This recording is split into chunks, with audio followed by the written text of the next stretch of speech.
მოგესალმებით. როგორც მოგეხსენებათ, გასული რამდენიმე თვის განმავლობაში განხორციელდა უმნიშვნელოვანესი ცვლილებები ენერგეტიკის სფეროს მართვის გასაუმჯობესებლად. ენერგეტიკის სფეროში მოქმედ სახელმწიფო საწარმოებში განხორციელდა როგორც საკადრო, ისე პროექტების ხარჯების ოპტიმიზაცია, რის შედეგადაც სახელმწიფომ ერთჯერადად 359 მილიონი ლარი, ხოლო ყოველწლიურ წრილში 25 მილიონი ლარი დაზოგა. ბუნებრივია დაზოგული თანხები მთლიანად ენერგეტიკის სისტემის და შესაბამისად ეკონომიკის განვითარებას მოხმარდება. ოპტიმიზაციის პარალელურად ჩვენ სრულად გადავხედეთ ენერგეტიკულ პოლიტიკას, თვეების განმავლობაში აქტიურად მიმდინარეობდა სექტორში არსებული ყველა გამოწვევის ანალიზი, გამოვლინდა და აღმოიფხვრა მანკერი პრაქტიკა სხვადასხვა მიმართულებით. როგორც მოგეხსენებათ, ჩვენი სტრატეგიული მიზანია საშუალოებრივ პერსპექტივაში საქართველო გახდეს ელექტროენერგიით უზრუნველყოფის თვალსაზრისით სრულად თვითკმარი და ელექტროენერგიის ექსპორტიორი ქვეყანა, რასაც ენერგეტიკის სისტემის სწრაფი განვითარება ესაჭიროება. ამისათვის უნდა მოიხსნას ყველა ბარიერი, რომელიც სისტემის განვითარებას უშლის ხელს.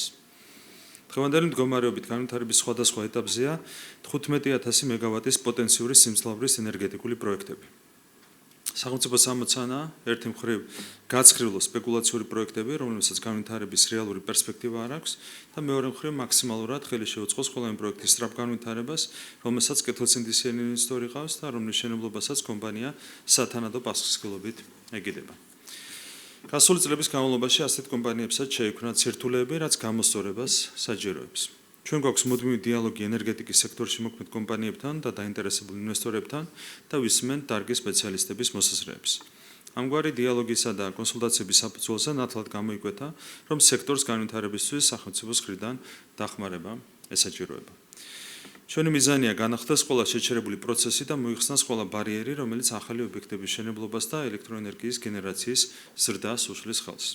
ჩვენ გვინდა სრულად გადაიტვირთოს პროცესი და განახდეს ენერგეტიკის სისტემის შეუქცევადი განვითარება სუბდაფუძვლიდან ორმხრივად გაწერილი ვალდებულებებით და შეთანხმებულ ვადებში. ენერგეტიკის სისტემის განვითარებას ერთ-ერთ დაფუძნებას უქმნის დავალიანებები ჯარიმებისა თუ სავარაუების სახით, რომლებიც კომპანიებს გასული წლების განმავლობაში დაუკრავდა. სწორედ ამიტომ ჩვენ მივიღეთ უმნიშვნელოვანეს გადაწყვეტილება სექტორში მოქმედი კომპანიებისთვის კონკრეტული დათქმით დაკისრებული ჯარიმებისა და პირგასამტეხლოს პატიების შესახებ. ენერგეტიკის სექტორში მოქმედ ყველა კომპანიას, რომელიც ჩართულია განახლებადი ენერგიის პროექტების განვითარების პროცესში, კონკრეტული დათქმით ჩამოეწერება სახელმწიფოს წინაშე დაგროვილი ჯარიმები, რომლის ჯამური მოცულობა 1 მილიარდი ლარია. რაც შეეხება დათქმას, იმისათვის რომ კომპანიებს არ გაუჩნდეთ საქმიანობის უპასუხისმგებლოდ გაგრძელების თუნება და არ დააგროვონ ახალი ჯარიმები, არამედ სერიოზულად მოიგიდონ სექტორის გადატვირთვის სახელმწიფო ინიციატივას, მათ განახლებული ვადების დარღვევის შემთხვევაში სრულად დაეკისრება ახლად დაგროვილი პირგასამტეხლოს და ჯარიმის გადახდის ვალდებულება და ამასთან ერთად აღუდგება ჩვენი დღევანდელი გადაწყვეტილებით ნაპატიები ჯარიმებიც. კონკრეტული დათქმით დავალიანებების პატიება ემსახურება ერთდროულად ორ მიზანს. ერთი მხრივ კომპანიებს უნდა მოეხსნათ ფინანსური ბარიერი ენერგეტიკული პროექტების განხორციელების პროცესში და მეორე მხრივ კომპანიებს უნდა დარჩეთ მაქსიმალური мотиваცია დაგეგმილი პროექტების სათანადო ვადებში განსახორციელებლად. დავალიანებების პატიება უნდა გახდეს ახალი ორმხრივ თანამშრომლობაზე დაფუძნებული, თუმცა ამასთანავე პასუხისმგებლობით გაჯერებული პროცესის დასაწყისი. ეს ნიშნავს ახალ შეთანხმებებს, ახალ გრაფიკს და ახალ გონივრულ ურთიერთვალდებულებებს სახელმწიფოსა და კომპანიებს შორის. ჩვენ მკაცრად მიუდგებით ახალ შეუსრულებელ ვალდებულებებს ან ახალ დავალიანებებს სახელმწიფო ბიუჯეტის წინაშე. ჩვენი ახალი მიდგომით ვიწყებთ ისეთი ენერგეტიკული პოლიტიკის დანერგვას, რომელიც მისაღები იქნება ენერგეტიკის სფეროში ჩართული კომპანიებისთვის და რომლიდანაც მაქსიმალურ სარგებლობას მიიღებს ქვეყანა. ჩვენი დღევანდელი გადაწყვეტილება ახალ სტიმულს მისცემს ენერგეტიკის სისტემის განვითარებას, რასაც ქვეყნის ეკონომიკური განვითარებისა და ეკონომიკური დამოუკიდებლობის გამტკიცებისთვის გადამწყვეტი მნიშვნელობა ენიჭება. მადლობას ვუხდით საქართველოს ეკონომიკისა და მდგრადი განვითარების მინისტრს ქალბატონ მარიამ ქრივიშვილს და სამინისტროს გუნდს ამ უმნიშვნელოვანესი გადაწყვეტილების მომზადებისთვის ენერგეტიკულ კომპანიებს მინდა უსურვო წარმატებები განახლებადი ენერგიის პროექტების განხორციელების პროცესში. დიდი მადლობა. მოგესალმებით ტელეკომპანია იმედი ნინი გოგიშვილი სხვა თემებთან დაკავშირებით დაგისვამთ ბატონო პრემიერო კითხვებს. ამერიკის კრიტიკის საპასუხოდ ჩვენ მოვისმინეთ ევროსაბჭოს და ევროკომისიის ლიდერთა განცხადება, რომ ისინი სხვა ქვეყნის საქმიანობაში შიდა საქმეებში არ ჩაერევიან. რატომ არ მოქმედებს მათი ეს პრინციპი საქართველოსთან დაკავშირებით, რადგან მათი მხრიდან ჩვენ ქვეყნის შიდა საქმეებში ჩარევის მცდელობები, ფაქტები, განცხადებები არსებობს და შეიძლება თუ არა ამ ფონზე, მათი ამ განცხადებების ფონზე შეიცვალოს მაინც საქართველოს მიმართ მიდგომები. ჩვენ ხედავთ მათ საქმიანობაში ორმაგ სტანდარტებს. მათ არ მოსწონთ ხოლმე ჩარევა მათ საქმეებში, თუმცა ძალიან აქტიურად ერევიან ხოლმე საქართველოს საქმეებში და არა მარტო ერევიან, ისინი ცდილობენ ხელი შეუშალონ ქვეყნის განვითარების პროცესს, რაც არის ძალიან სამწუხარო მოვლენა, ეს მეტყველებს იმ მძიმე ვითარებაზე, რომელიც დღეს არის შექმნილი ევროპულ ბიუროკრატიაში, რა თქმა უნდა, ეს მიდგომა უნდა შეიცვალოს, რამდენად გახდება ეს კონკრეტული შემთხვევა, მათი მიდგომის შეცვლის საფუძველი არ ვიცი, თუმცა იმედი გვაქვს, რომ მთლიანობაში პროცესები გაჯანსაღდება ევროპულ ბიუროკრატიაში, სხვანაირად ეს ადამიანები თვითონ აყენებენ საკუთარი ასე ვთქვათ, სტრუქტურების ინტერესებს ზიანს და სწორედ ასეთი მიდგომების ორმაგი სტანდარტების შედეგია ის, რომ ევროკავშირში განვითარების ტენდენციები არის უარყოფითი, ეს ეხება როგორც დემოკრატიას, ისე ადამიანის უფლებებს და ასევე ეკონომიკას. ევროკავშირში არსებულ კრიზისზე არის უკვე აქტიურად საუბარი, როგორც ბრიუსელში, ასევე ამ თემაზე საუბრობს მათ შორის დონალდ ტრამპი და ამბობს, რომ გამოწვევა არის და მიზეზი არის ის, რომ ევროპელი ლიდერები ასეთ ნაბიჯებს დგამენ.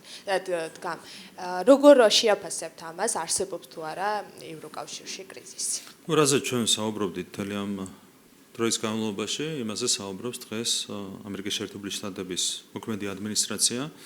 მათ შორის ჩვენ საუბრობდით ეკონომიკურ ტენდენციებზე და აღვნიშნეთ არაერთხელ, რომ 2008 წლის შემდეგ ევროკავშირის წილი მსოფლიო ეკონომიკაში რადიკალურად შემცირდა. 2008 წელს ეს წილი იყო 30% და 2024 წლისთვის ჩამოვიდა 17.5%-მდე და ეს ტენდენცია არის კლებისკენ მიდრეკილი. წელსაც წლის ბოლოს უკვე 17.5%-ზე ნაკლები იქნება ევროკავშირის წილი მსოფლიო ეკონომიკაში. და ზუსტად იგივე ციფრები მცირე განსხვავებით წლებში იყო განსხვავება იყო მოცემული ამერიკულ შესაბამის დოკუმენტში. რა თქმა უნდა, ეს არის ძალიან მარტივი და უტყუარი მტკიცებულება იმისა, რომ ეკონომიკური ტენდენციები ევროკავშირში არის ძალიან უარყოფითი. ხო, მარტივი სტატისტიკა 2008 წელს სოფლიო ეკონომიკაში ევროკავშირის წილი იყო 30%, ახლა არის 17.5%. ეს ყველაფერზე თავისთავად მეტყველებს. ხო, იგივე პერიოდში ამერიკის ეკონომიკის წილი მსოფლიო ეკონომიკაში გაიზარდა.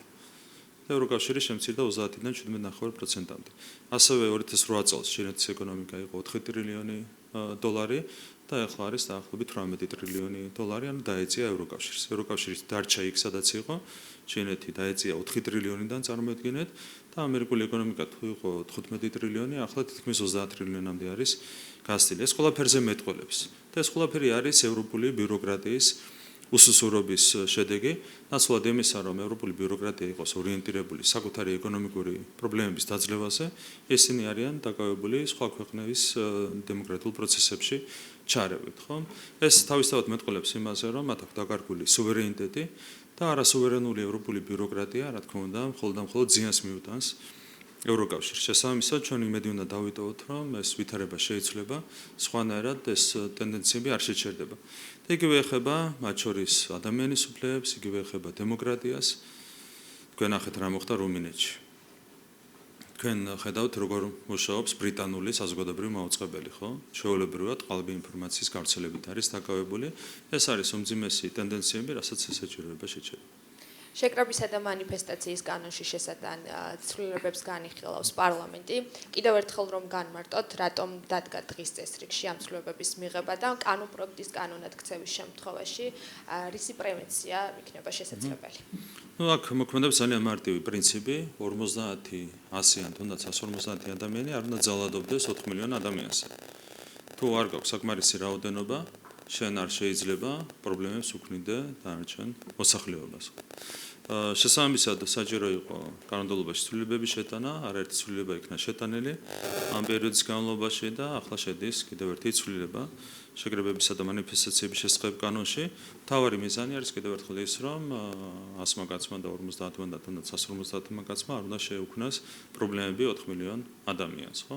როდესაც ხარ ცოტა, უნდა დაკმაყოფილდე იმოცემულობით, რომელიც გაქვს და უნდა პატივისცე დანარჩენი 4 მილიონი ადამიანის ინტერესებს. მოგესალმებით ბატონ პრემიერო, რამდენიმე კითხვა მექნება მეც დავიწყოთ 4 ოქტომბრის საქმეზე დღეს კიდევ ერთი სასამართლო პროცესი გაიმართა. ოპოზიცია აქტიურად ამტკიცებს, რომ ეს არ იყო რევოლუციის მცდელობა, რა კვალიფიკაციითაც არიან ეს ადამიანები დაკავებული და ეს იყო პოლიტიკური აქტი. თქვენ როგორ შეაფასებთ, რამდენად ზონადი ასე ვთქვათ, შეფასება ეს ყველა, რამდენად რელევანტური შეფასება? რა თქმა უნდა, ეს ხმილის მონგრელია, დაანონსებული იყო დამხობის აქცია, დამხობას არ აქვს ორი ინტერპრეტაცია, დამხობა არის დამხობა, ხო? პირდაპირ იყო მოწოდება დამხობისკენ და ამ აქციაზე მივიდნენ ადამიანები კონკრეტული მიზნით, მათ შორის იყვნენ სამი პარტიის წარმომადგენლები, მათ შორის იყო ექს-პრეზიდენტი სალომე ზურაბიშვილი, ისინი მივიდნენ ამ აქციაზე დამხობის სურვილით და მიზნით. თუმცა, როგორც კი ნახეს, რომ დამხობის ცდელობა ჩავარდა, მაშინ გაემჩნდნენ დამხობის აქციას. ყველაფერი არის დღესავით ნათელი, რა თქმა უნდა, აქ ეს საუბრები არის აბსოლუტურად საფუძველს მოკლებული და არგუმენტები არის უსუსური დამხობის აქციას, როცა ანონსებ, ყველაფერი არის დღესავით ნათელი. რაც შეეხება ბიუჯეტის პროექტს, რომელიც უკვე პარლამენტში რამდენად პასუხობს ის არსებულ გამოწვევებს და ასე ვთქვათ, რა სამომავლო ასე ვთქვათ პერსპექტივებს აჩენს ქვეყნისთვის. ჩვენ შევიმუშავეთ მაქსიმალურად დაბალანსებული დოკუმენტი, აქ არის სოციალური პრიორიტეტები მაქსიმალურად ფართო დასახული, ბიუჯეტის მესამედზე მეტი არის დათმობილი სოციალური საკითხებისთვის, ეს არის მათ შორის ჯანდაცვის თემები, სოციალური საკითხები და ასე შემდეგ. მესამედზე მეტი არის განკუთვნილი სოციალური პრიორიტეტების, ასე ვთქვათ, დაკმაყოფილებისთვის. გარდა ამისა, აქ არის სათანადო დასახული ინფრასტრუქტურული ხარჯებიც, 8 მილიარდზე მეტია კაპიტალური დანახარჯები, რაც არის ძალიანობაში გათვალისწინებული სახელმწიფო ბიუჯეტში. რა თქმა უნდა, ეს უზრუნველყოფს ინფრასტრუქტურის განვითარებას და ამასთანავე უზრუნველყოფს ბუნებრივია ეკონომიკის სტიმულირებას. აქ არის გათვალისწინებული ის ხარჯები, რომლებიც დაკავშირებულია კონკრეტული რეფორმების გატარებასთან, მათ შორის განათლების რეფორმის განხორციელებასთან და შემდეგ, ყველა პრიორიტეტი არის დაბალანსებულად დასახული სახელმწიფო ბიუჯეტში. ერთსაც გითხავთ, სასამართლოს დამოუკიდებლობის ინდექსის კვლევა გამოქვეყნდა დღეს, რომელიც ევროკავშირის დაკვეთით არის და საქართველოს 10 ბალიანი სისტემიდან 6 კულა მიიღო, რაც ნიშნავს იმას, რომ ევროკავშირის საუკეთესო 20-ში შევიდა ამ კუთხით, მათ შორის რეიტინგით უსწრებს აბსოლუტურად ყველა კანდიდატ ქვეყანას. ეს ყველაფერი რაზე მიუთითებს იმ ფონზე, როდესაც ჩვენ სრულად განსხვავებულ განცხადებებს ვისმენთ ხოლმე, მათ შორის ევროპელი პოლიტიკოსების ნაწილისგანაც და ოპოზიციისგან. რეალურად ყველა ხედავს რა ვითარება ის ფაქტი, რომ ჩვენ ევროკომისიის ანგარიშის თანახმადვე უსწრებთ ევროკავშირის 10-მდე ქვეყანას, ყველაფერზე მეტყველებს.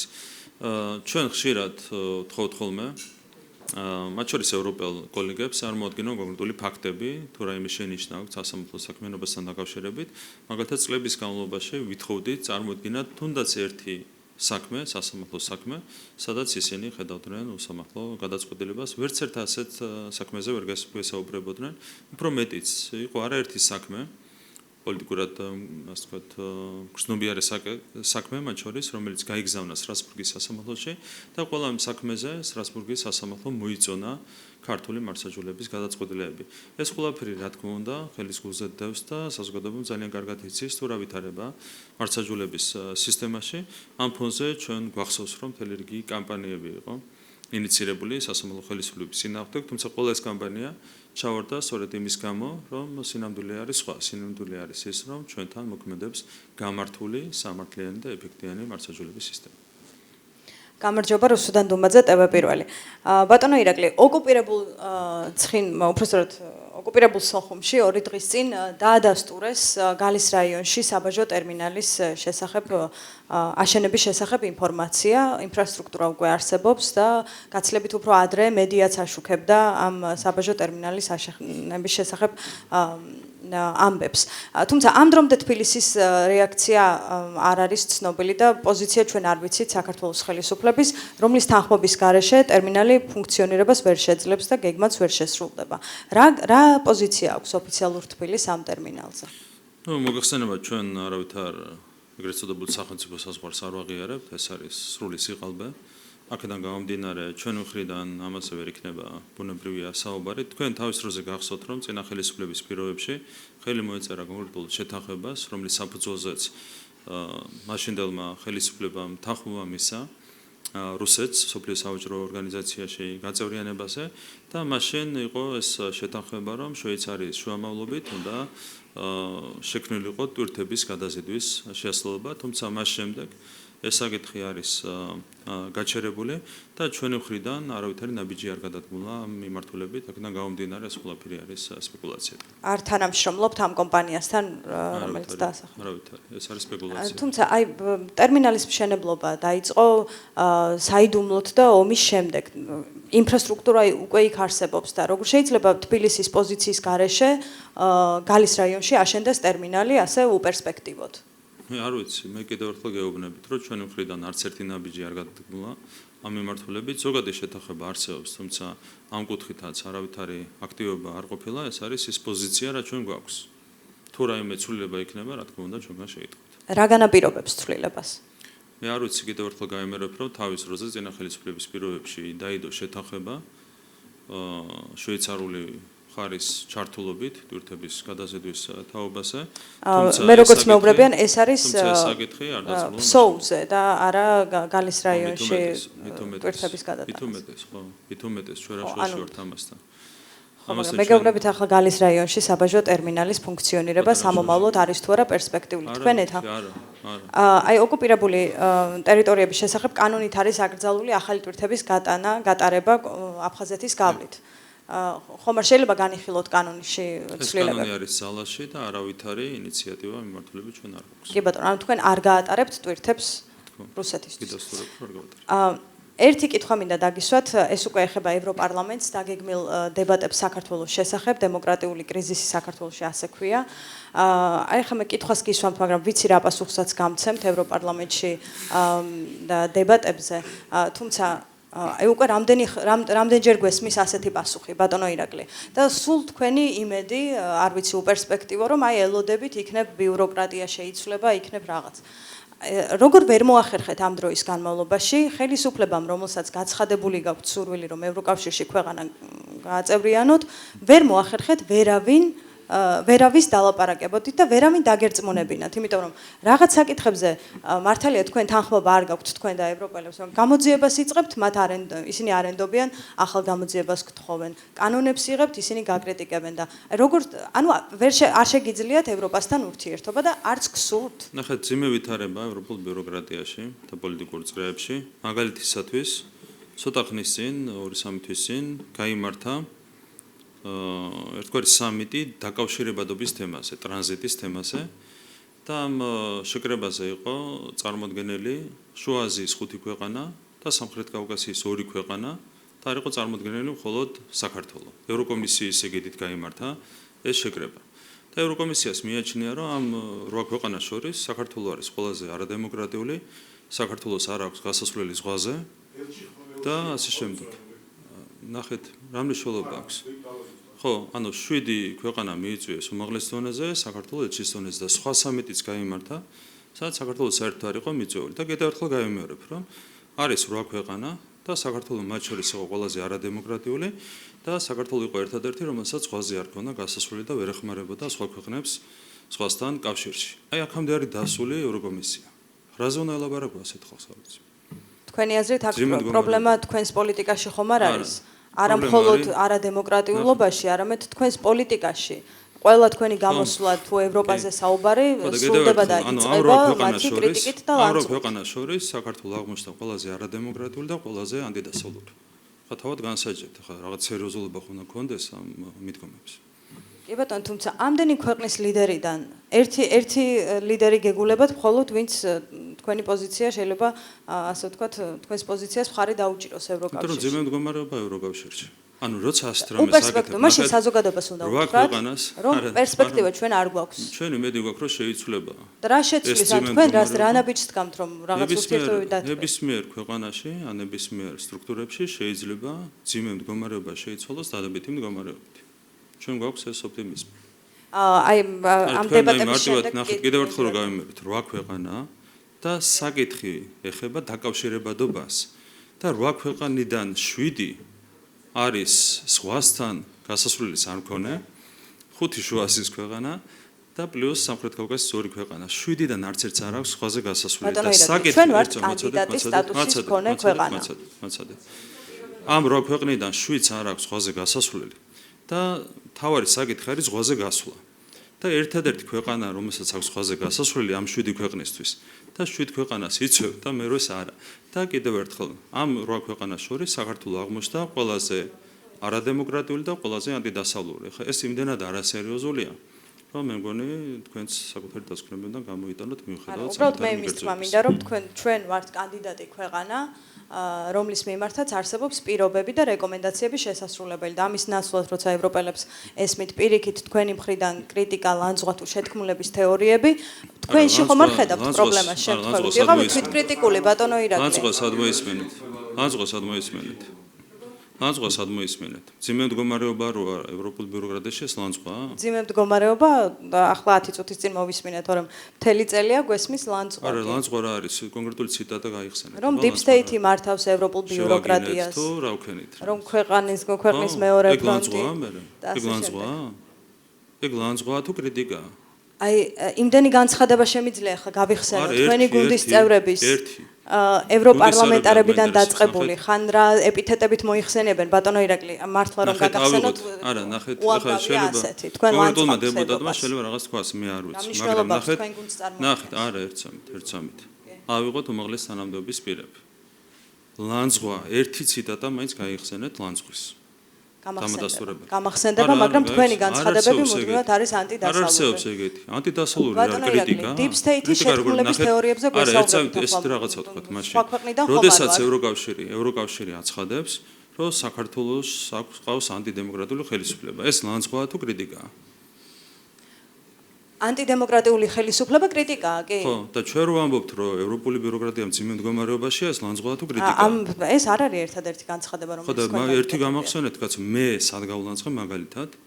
სად გავლანძღე? ერთი განცხადება გამახსენეთ. მე მახსოვს ლანძღვა არ არის მაინც და მაინც რაღაც ცუდი სიტყვების თქმა ევროპელებზე. არა, ცუდი სიტყვას არ გეუბნებით. მე როცა ლანძღვას ვამბობ, მე ვგულისხმობ, რომ თქვენ მათ აკრიტიკებთ და შეთქმულების თეორიებს აბრალებთ და ასე შემდეგ. და სხვადასხვა ცუდი ეპითეტით. შეიძლება თქვენ არ გახასიათებთ თქვენს ლექსიკონში, მაგრამ თქვენი გუნდის წევრები პარლამენტში ყოველდღე ერთმანეთზე უარეს სიტყვებს ხა თქვით, რომ კრიტიკა ყოფილა ლანძღვა და კრიტიკა ლანძღვა თუ არ არის ლანძღვა ამაზე შევჯერდეთ. თუ კრიტიკა ლანძღვა გამოდის, რომ ევროკავშირი გლანძღავს უკვე 3 წელია. კარგი, არ შევყვეთ, ანუ თქვენ ევროკავშირი გლანძღავს ჩვენ 3 წელია თუ გვაკრიტიკებს, რა შვება? გაკრიტიკებთ, კი. უმეტესად კრიტიკა ლანძღვა თუ როგორ არის? ლანძღვა არის უფრო ალბათ ნახეთ, მაშინ იმ სიტყვებს მივიყენებთ.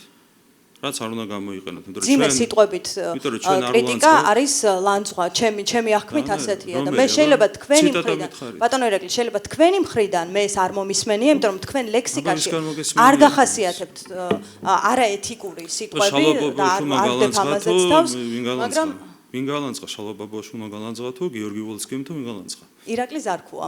აბა როგორ გაიხსენეთ? არ გვინდა შორს წაგვიყვანს და საერთოდ არ არის საინტერესო. გამოიყენა კონკრეტული სიტყვა, ისიც ვფიქრობდა რომ არის. ჩემზე კარგად იცის მაყურებელმა.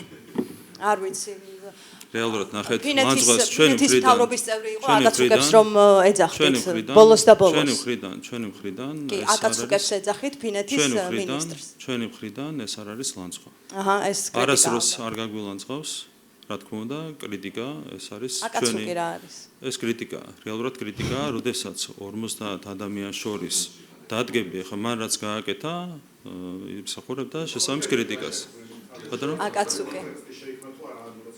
არა, ეგ კრიტიკაა. რა თქმა უნდა, ვიღაცამ შეიძლება კრიტიკა მიიღოს შეურაცხყოფად, მაგრამ ეს იყო დამსახურებული კრიტიკა. ეს არ იყო შეურაცხყოფა, ეს იყო კრიტიკა. ეს იყო კრიტიკა, რომელსაც იმსახურებდა იმ ქმედების გამო, იმ სრულიად სამარცხვინო ქმედების გამო, რომელიც მან განახორციელა. ერთი კითხვა დამრჩა. ეს უკვე შეეხება თბილისის მერიის, პარლამენტის და ადმინისტრაციის შესაძლო გადატანის საკითხს. ბაზრის მოკვლევა უნდა დაიწყოსო, რატომ დადგა ეს დღის წესრიგში და შეიძლება თუ არა პარლამენტის შენობის გაყიდვა დადგეს ასევე დღის წესრიგში. ყველა საკითხზე მივიღებთ გადაწყვეტილებას, ზოგადად ჩვენი საჯარო მოსამსახურეებისთვის შრომის პირობები ხშირ შემთხვევაში არ არის სათანადო, აქედან გამომდინარე ჩვენ გვაქვს ზოგადად ასეთი გეგმა, რომ ჯერ დასწრებული არ არის რომ უწყებებს შეეხება, კონკრეტული უწყებების შენობები შეიძლება გასხვისდეს იმისათვის, რომ იგივე ფასად ჩვენ შევძლოთ ახალი შენობების მშენებლობა, რაც ორმაგად უზრუნველყოფს ეკონომიკურ აქტივობას. ხო, ერთი მხრივ ეკონომიკური აქტივობა იქნება ახალი შენობების მშენებლობა, რაც ხელს შეუწყობს ეკონომიკის განვითარებასაც და მეორე მხრივ საინვესტიციო მიზნებით, როდესაც მოხდება კონკრეტული ადმინისტრაციული შენობების გასხვისება, ესეც შეუწყობს ხელს ეკონომიკურ აქტივობას. ანუ ნულოვანი მდგომარეობიდან ჩვენ ორმაგი ეკონომიკური აქტივობა შეიძლება წავახალისოთ ამ პროექტის მეშვეობით, რაც დამატებით შეუწყობს ხელს ეკონომიკურ ზრდას. მოგესალმებით, ანა ბროლაძე, საზოგადოებრივი მაუწყებელი, ორი კითხვა მექნება ბატონო ირაკლი. ერთი თქვენ საუბრობთ, რომ როდესაც იწვევენ 8 ქვეყნიდან 7, რომელსაც ზღვაზე გასასვლელი არ აქვს და ზღვაზე გასასვლელის მქონე ქვეყანას არ იწვევენ, ეს არის ორმაგი სტანდარტის მაჩვენებელი და ორმაგი სტანდარტის მაჩვენებელია დამოკიდებულება, რომელიც მოვისმინეთ კოშტასგან და კაია კალასისგან. ამ ნაწილს დავუბრუნდები, როდესაც ისინი ამერიკასთან მიმართებაში ამბობენ, რომ პარტნიორების კრიტიკა შეუძლიათ, თუმცა არ ჩაერევიან შიდა საქმეებში და თქვენ მათ განცხადებებს აღიქვამთ როგორც შიდა საქმეებში ჩარევას. მაშინ რა დამოკიდებულება ჩანს ამ ევროპული ინსტიტუტების წარმომადგენლებისა საქართველოს მიმართ? ანუ ქვეყნად არ აღვიქვამენ და არ აღვიქვამენ პარტნიორად. რეალურად უფრო ღრმად უნდა შევიდეთ, ევროპული ბიუროკრატია გამოიყენებოდა საქართველოს ეროვნული ინტერესების დასაზიანებლად, როდესაც ჩვენ თქვით უარი მეორე ფრონტის გახსნაზე, იქიდან ჩაერთო ეს ზღვარგადასული კრიტიკა საქართველოს წინააღმდეგ, მას შემდეგ 6 რეზოლუცია მიიღეს, მას შემდეგ ევროკავშირის ელჩი პირდაპირ გამოვიდა და პირდაპირ საარჩევნო პროცესებში ჩაერია, პირდაპირ მოუწოდა ხალხს ამორჩევალს გამოსულიყვნენ საარჩევნო უბნებზე და მხარი დაეჭირათ ოპოზიციისთვის ქართული ოცნების წინააღმდეგ. ხო, პირდაპირ განცხადებები გააკეთა. მაშინ ევროკავშირის ელჩმა და ბევრ სხვა მაგალითსაც გაგახსენებ. ხო, ეს არის რა თქმა უნდა პირდაპირ უხეში ჩარევა ჩვენს დემოკრატიულ სისტემაში, საქართველოში და საქმეებში. ამას ჰქონდა ერთადერთი მიზანი. ხო, ეს იყო კამპანიის ნაწილი. ეს კამპანია დაიწყო არსებითად 2022 წლიდან, მას შემდეგ რაც ჩვენ თქვით უარი მეორე ფრონტის გახსნაზე. არაფორმალური ძალები პირდაპირ უზრუნველყოფდნენ ევროპული ბიუროკრატიის ჩართვას საქართველოს ეროვნული ინტერესების წინააღმდეგ საქმიანობაში. ეს არის რეალური მიზეზი, რატომაც ევროპული ბიუროკრატია დღემდე ორმაგი სტანდარტებით მოქმედებს. ხო, სხვა ახსნა რა აქვს? ახლა 8 ქვეყანას უნდა იწევდეთ და აქედან 7 იწევდეთ და საქართველოს არა, ამ სხვა რავითარი ახსნა არა აქვს. ხო, 8 ქვეყნიდან კიდევ გაემერებ მათი მტკიცებით ამ 8 ქვეყნიდან საქართველოს იყო ყველაზე არაპროდასავლური და ყველაზე არადემოკრატიული. ხო, ნუ აბსოლუტურად ღიმილის მომგვრელია, რა თქმა უნდა ეს მეკ.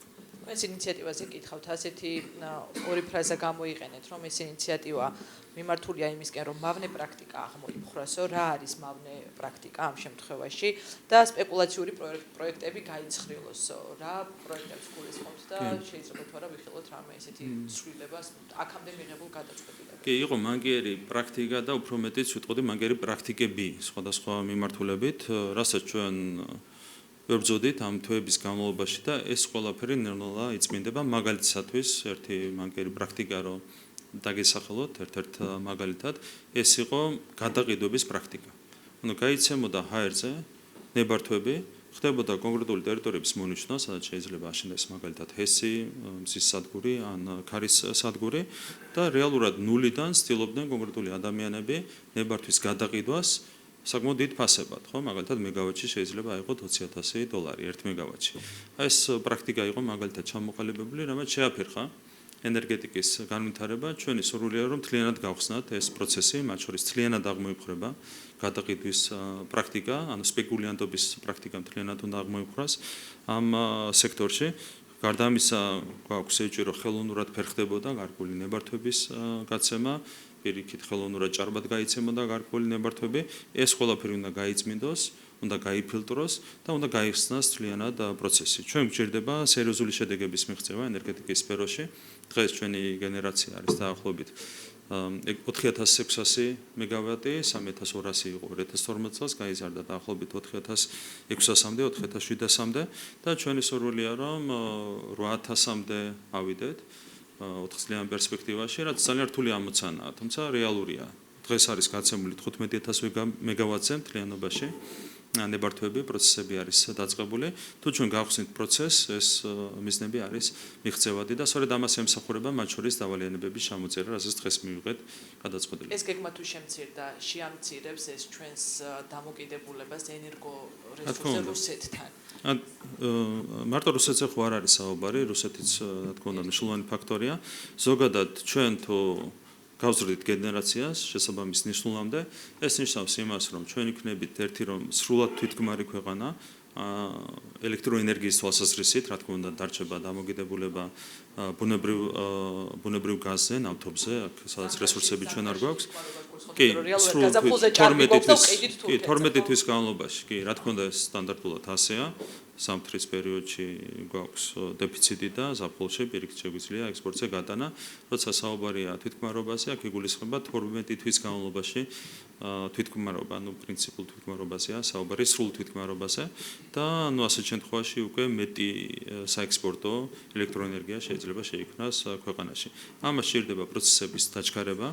ბოლო 4 წლის განმავლობაში მაინც სწრაფად არ წარიმართებოდა პროცესები, თუმცა იმ გადაწყვეტილებებით, რომლებიც მივიღეთ, რეალურად არსებითად დაჩქარდება პროცესები. გარდა ამისა, მეტი ინვესტიციები ჩაიდება ჩვენი მხრიდანაც, უკვე აღნიშნე, რომ 359 მილიონი ლარი დაიზოგა მარტო პროექტების ოპტიმიზაციის შედეგად და ყოველწლიურად იზოგება, მაგალითად კადრების ოპტიმიზაციის შედეგად და სხვა მიმართულებებით, წლიურ წროლში იზოგება 25 მილიონი ლარი, 4 წელიწადში არის მაგალითად 100 მილიონი, ესე ჩაბრუნდება, რა თქმა უნდა, სისტემის განვითარებაში და ეკონომიკის განვითარებას მოხმარდება. ერთი კულტურული თემა, ქართულ ხორბალს იუნესკომ მიანიჭა არამატერიალური კულტურული ძეგლის სტატუსი. რა თქმა უნდა, ძალიან მნიშვნელოვანია ჩვენთვის ეს გადაწყვეტილება და მადლობა მინდა გადაუხადო შესაბამის უწყებებს, კულტურის სამინისტროს, განსაკუთრებული მადლობა გარემოს დაცვისა და სოფლის მეურნეობის სამინისტროს, რამდენიმე უწყება იყო ჩართული, არ მინდა რომელიმე გამორჩეს. მადლობა ყველას, ვინც უზრუნველყო საბოლოო ჯამში გადაწყვეტილების მიღება. რა თქმა უნდა, ჩვენი ქვეყნისთვის ძალიან მნიშვნელოვანია, რომ ასეთი ხაზგასმა ხდება იმ მემკვიდრეობის, რომელიც ჩვენ გვაქვს. გელა ბოჩკაშვილი, რადიო თავისუფლება, განათლების საკითხზე მექნება დღეს ძირითადი კითხვა. საუნივერსიტეტო განათლებით დავიწყოთ. უნივერსიტეტში დააარნოსეთ თქვენ, რომ სახელმწიფო უნივერსიტეტებში სწავლა შეიძლება მხოლოდ საქართველოს მოქალაქეებს და უფასო იქნება სწავლა.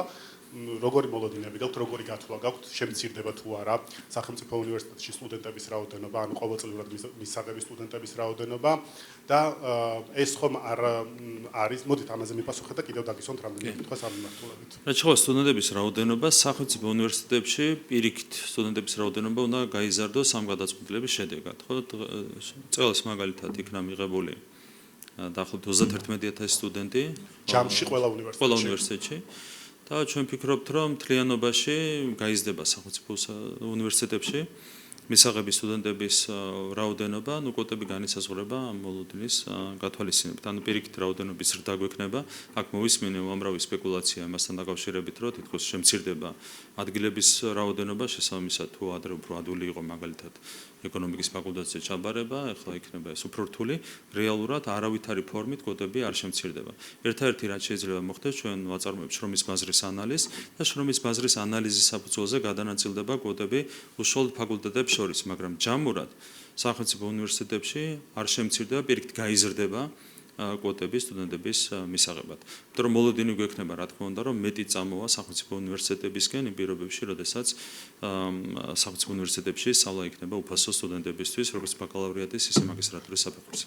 დაახლოებით რამდენი პროცენტით შეიძლება ვივარაუდოთ, რომ გაიზრდება სახელმწიფო უნივერსიტეტში მისაღები სტუდენტების რაოდენობა? თუ გაქვთ ეს გათვლილი? მე მგონი არსებითი ზრდა გვექნება სახელმწიფო უნივერსიტეტებში. 50%-ით? 20%-ით? აი დაახლოებით. მე არ გამორიცხავ, რომ შეიძლება 30000-მდეც გაიზარდოს, შეიძლება 27000-მდე, 28000-მდე გაიზარდოს.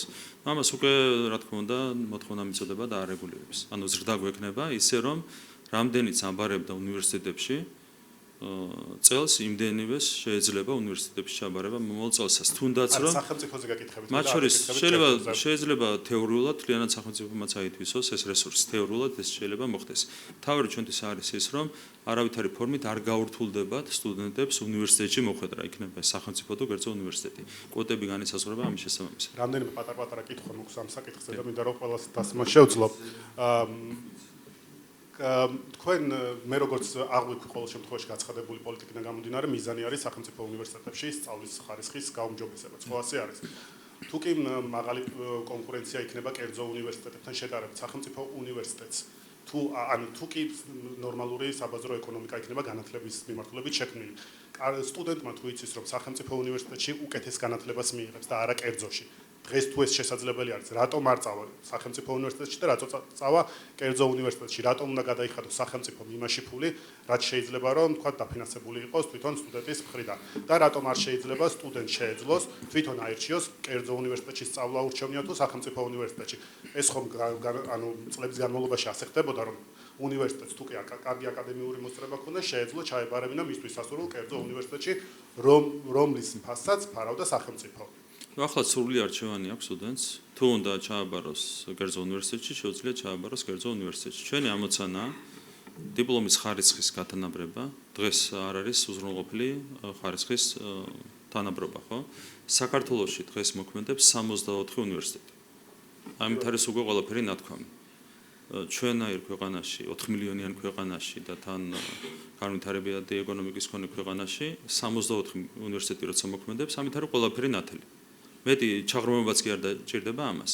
ჩვენი მიზანი რა არის, რომ როდესაც ჩვენი მიზანი ხომ არის, რომ როდესაც დიპლომს მიიღოს განათლება და მაღალი ხარისხის განათლება. კონკურენციის პირობებში უფრო შესაძლებელი არის. კერძო და სახელმწიფო უნივერსიტეტს თუ ექნებათ კონკურენცია და თუ ეცოდინებათ, რომ სახელმწიფო გრანტიანი სტუდენტი შეიძლება წაიყვანონ თავისთან და სტუდენტს, ასე ვთქვათ, კარგი აკადემიური მოსწრების სტუდენტი წაიყვანონ. კონკურენცია მცირდება თუ იზრდება. ამ შემთხვევაში, როდესაც სახელმწიფო ეუბნება, რომ თუ კი 30,000 სტუდენტი არის, მე შემიძლია 30,000-ივე მივიღო უფასოდ. ჩვენი მთავარი მიზანი შიდა კონკურენცია ხო არ არის. ჩვენი მთავარი მიზანია, რომ საერთაშორისო მასშტაბით ვიყოთ კონკურენტული. და დღეს პრობლემა ნახეთ რა არის. ჩვენ როცა ყავს 11 კარგი ფეხბურთელი და გაქვს 10 გუნდი, აპრიორი განწირული ხარ იმისთვის, რომ წესერი გუნდი ვერ გეყოლება. არ შეიძლება ყავდეს 11 კარგი ფეხბურთელი და იფიქრო 10 გუნდის შექმნაზე. თუ ყავს 11 კარგი ფეხბურთელი, უნდა შექმნა ერთი ან მაქსიმუმ 2 გუნდი. და ჩვენ ვაკეთებთ რას, რომ ყავს 11 კარგი ფეხბურთელი და 64 გუნდი გვაქვს შექმნილი. ჩვენთვის შიდა კონკურენცია კი არ არის თავარი, ჩვენთვის თავარია კონკურენცია საერთაშორისო მასშტაბით, რომ საქართველოში ქართულმა სტუდენტმა შეძლოს მაღალი დონის განათლების მიღება. დღეს გეტყვით რა ვითარება მაგალითად იურიდიულ ფაკულტეტზე ზებირად ვიცი. TSU-ში საშუალო დონის განათლებას ვაძლევთ ჩვენ სტუდენტს. ამაზე დაბალია სხვა სახელმწიფო უნივერსიტეტებში საშუალოზე დაბალია ის იურიდიული განათლება, რომელსაც ისინი იღებენ. და კიდევ ერთხელ 11 კარგი ფეხბურთელი თუ ყავს, არ შეიძლება შექმნა 3, 5 ან თუნდაც და მით უმეტეს 64 გუნდი. აი ეს არის დღევანდელი სისტემა და ეს სისტემა უნდა შეიცვალოს.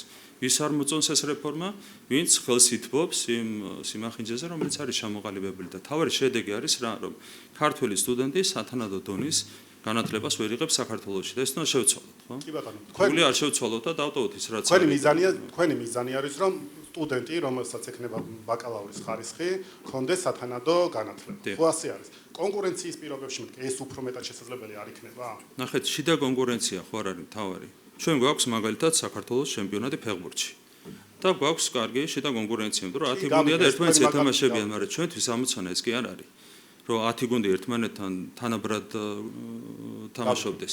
ჩვენი მიზანია რომ ყავდეს მაღალი დონის გუნდი საქართველოში. ეს არის ჩვენი მიზანი. შიდა კონკურენცია კი არ არის. შიდა კონკურენცია გვაქვს საქართველოს ჩემპიონატს შეხედეთ, 10 გუნდი ებეკრება ერთმანეთს და შესანიშნავი კონკურენცია.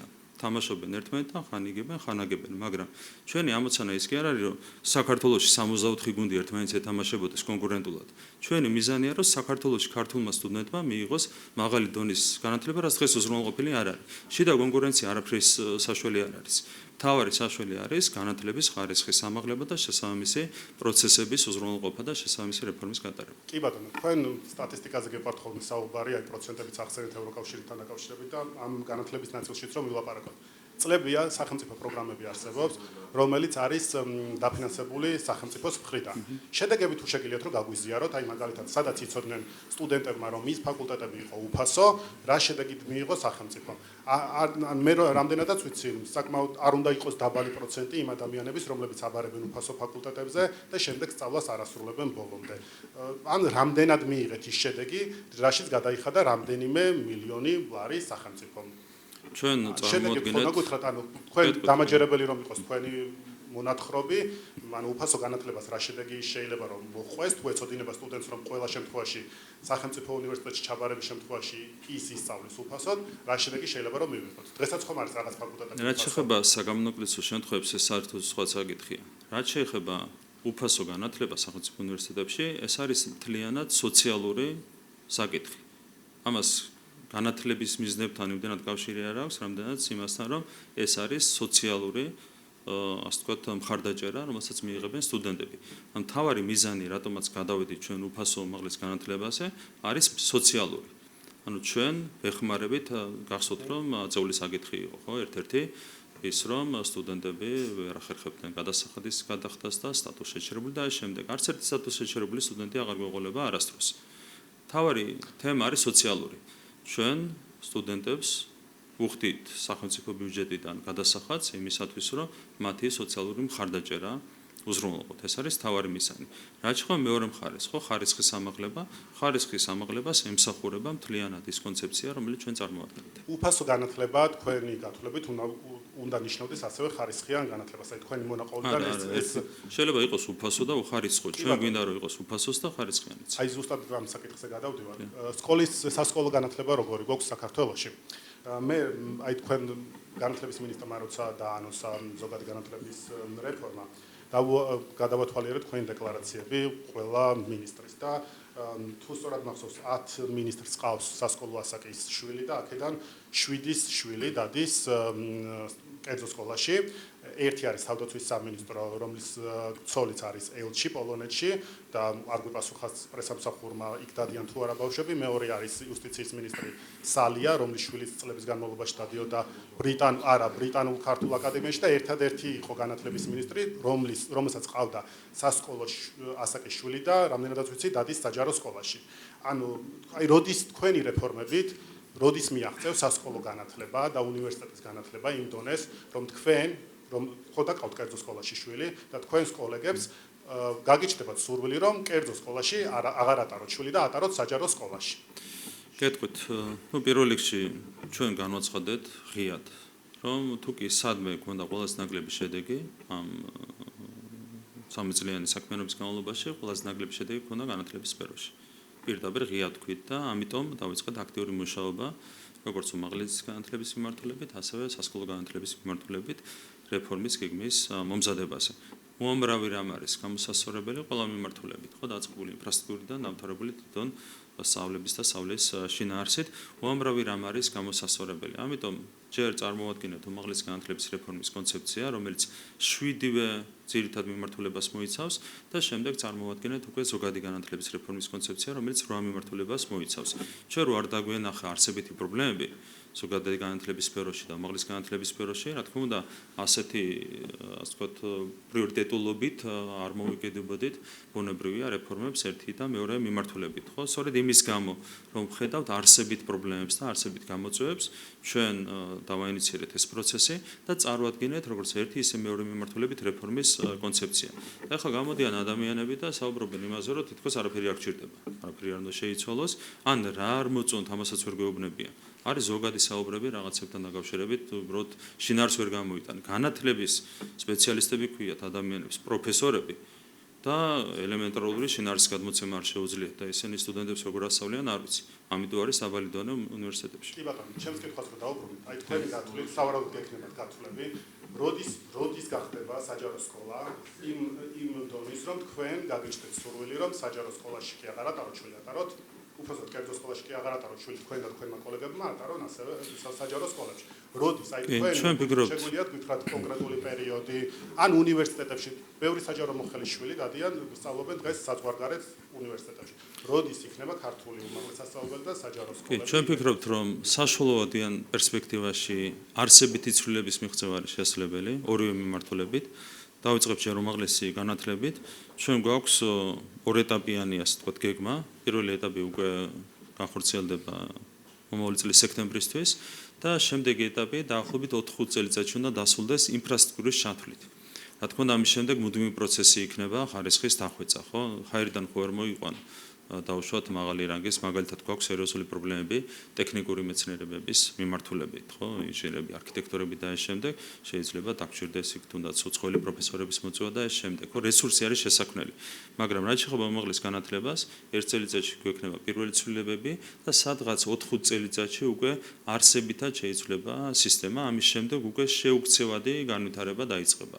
ამ სისტემის შესაბამისად ჩვენ ვფიქრობთ, რომ უკვე 4-5 წელიწადში უკვე არსებით ცვლილებას მივახცევთ უმაღლეს განათლების სფეროში. და დაახლოებით იგივე პერსპექტივაში შესაძლებელია ჩვენ არსებითი ცვლილებები მივიღოთ, ეს შეეხება მათ შორის ეროვნული სასწავლო გეგმის გარდაქმნას, ეს სახელმწიფოების დახვეწას შეეხება, მასწავლებლების კვალიფიკაციის ამაღლებას, ინფრასტრუქტურის გაუმჯობესებას, ხო?